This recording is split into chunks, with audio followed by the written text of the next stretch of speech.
What do we got here? Looks almost like lasagna. I'm not sure, you'll have to ask Lee, but... Yeah, lasagna and some hamburger or something.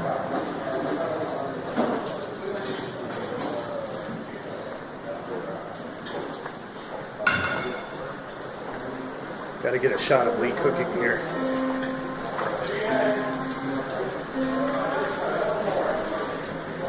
That is macaroni and cheese. That is a heavy-duty stove. It's absolutely decadent. I can't wait to try that. Hey Lee, Yeah? what do we have for drinking? We have this punch here. Okay. Is it the same? Shot of you guys together.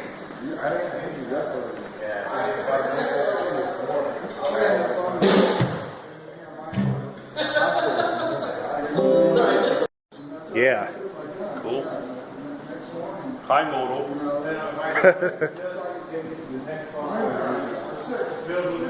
Aaron was running sound there.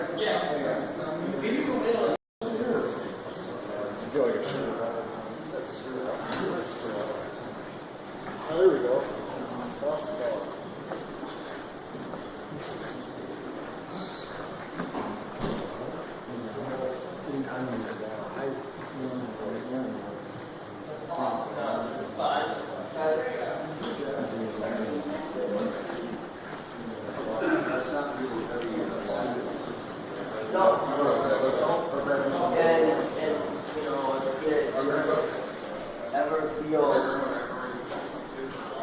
Unusual, I can turn it off. Yeah, you want the videotape.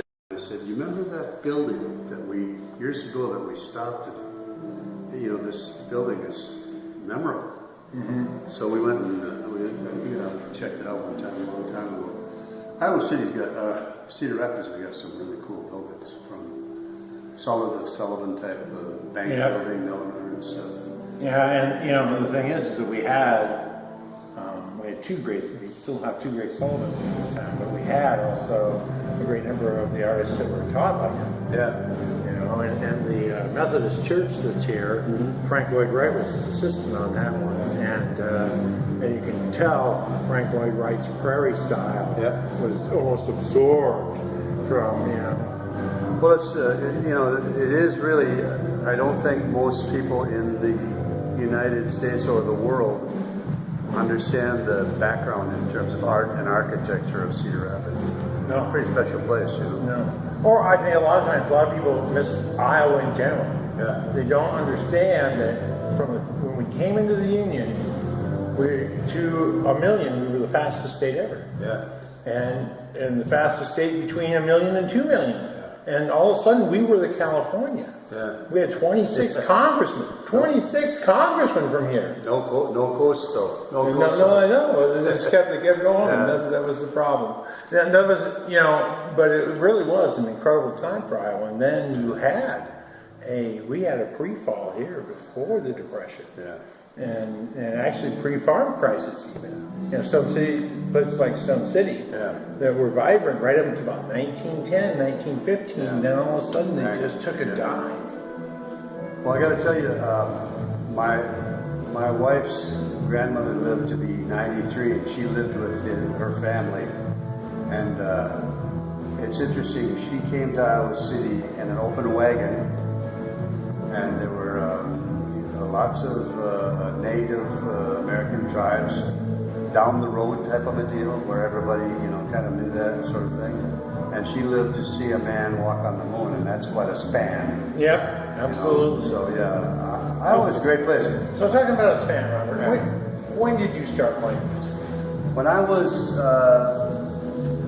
13 years old, I got struck by an automobile, and my father bought me a guitar to kind of do rehab on my arm.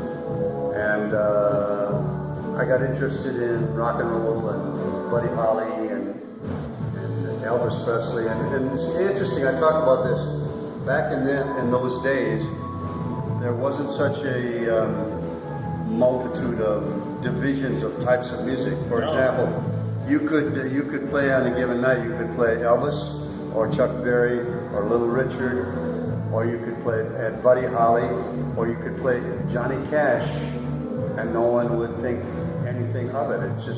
It was all part of the music of that time, right, in the 50s. What's happened is everything has become so specialized in different types of genre that, and that's one of the things that I talk about occasionally from on stage. Since I was raised in northern Wisconsin, my first music was polka and schottisch.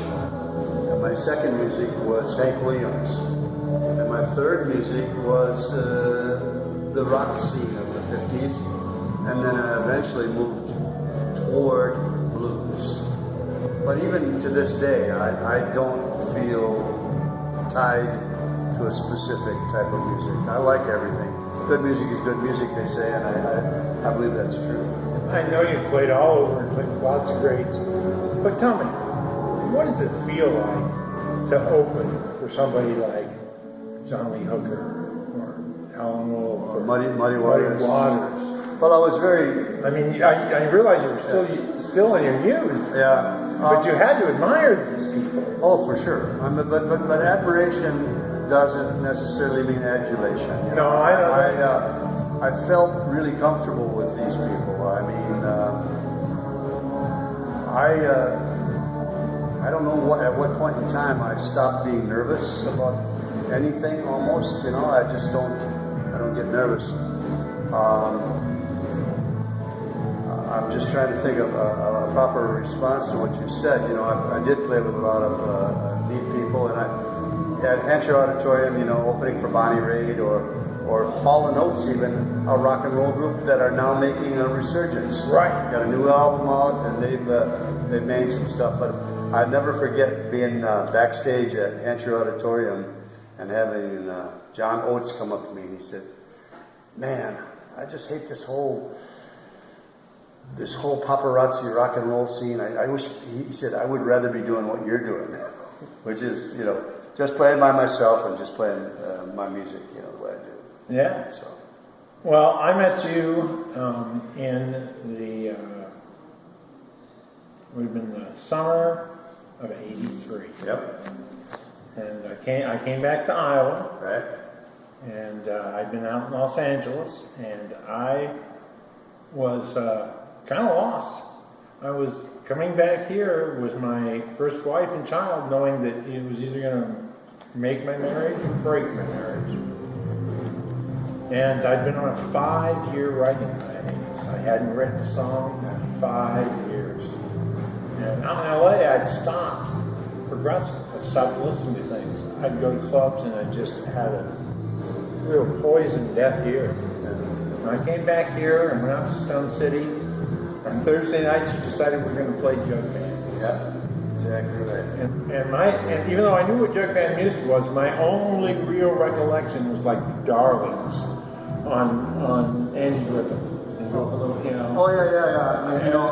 Now that you mentioned that, I do remember that. And so then I went out and I loved it. Yeah. And there was something about it that it was about 8 weeks that we were playing all the time. Yeah. And it unlocked all sorts of other music for me. I was able to go back and enjoy some punk, new wave, and hardcore stuff that I wasn't enjoying, and then the next thing I know, I was writing. That's good. I'm glad to hear that. Well, that worked. I look at you saved my musical life. No, I've just been enjoying it. You know, I'm 75 now. Just had my 75th birthday not long ago. I'm way older than this young man. There His you go. birthday is My senior. Yeah, but still going, still loving it, still playing. I just finished. I'm going to debut a new song that I just finished today. That's great. Yeah. But I'm not a prolific writer. I've only got a couple hundred original songs, which it sounds impressive until you realize that's in 45 years. I know. So 50 years, something like that. So it's a couple of songs a year is all I'm not really that prolific a songwriter. Well, I cannot thank you enough for coming and playing on my birthday. I wouldn't miss it, man. I think it's a great honor and a pleasure to celebrate your 60th, you know. There you go. And I hope you got a lot more in you. Me too. When I first saw you were playing back in the area, the first thing I said when I went to see you was like, man, I hope I'm still doing that at his age. Yeah. Hope so too. Sounds good as you ever did. How do you do, sir? Pretty good. How you doing? Yeah. I got a bone spur in there, and I went to the Steinler people, and I told them, I said, they took the x-rays. They said, well, you got a bone spur. We can remove it, but you won't be able to play the guitar for 6 months. Yeah, fuck that. So I said, is there anything else you can do? And they said, well, we got a woman next door that can make you. She specializes in working with farmers, but I don't know. I think maybe she'd give you a try. So basically what this does is it isolates or immobilizes the one bone so the bone spur doesn't rub against the other bone. I had the same problem. I just didn't know it was a bone spur. I couldn't go to the doctor.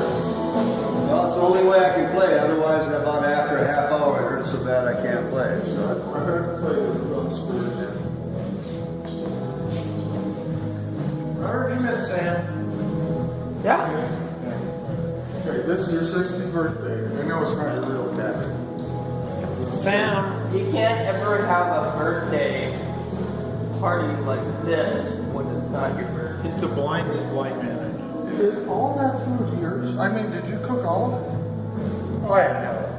all except the stuff that's marked IV. Yeah. Well, I can tell because I recognize his cooking. So It's really good. yeah, it's only good. Well, I'm going to get back out there. All right. Thank you so much. Birthdays that are It is. They're always just bragging about how old they are. I was older than everybody in my class. Because I turned, like 16 before sophomore year, I used to be the oldest in my Congrats class. on your but then 60th, turned you know. Thank you. Hopefully it's just middle age. Yeah, it's Lee, this may not be something you even care about, but this is kind of this is unusual, isn't it? It's the middle of October. Actually, it's getting into late October, and here's a dandelion. So I just thought that was interesting, and maybe it's a little symbolic too. So there you go. Birthday to you. Happy birthday, dear Lee. Happy birthday to you. How old are you? oh my God. bad that I see 666.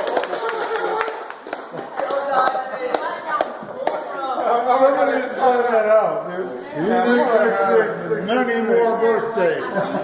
He still got it in. Find the mark everywhere. I can think you're trying to go for 60. 666. 666. Oh, there's the line.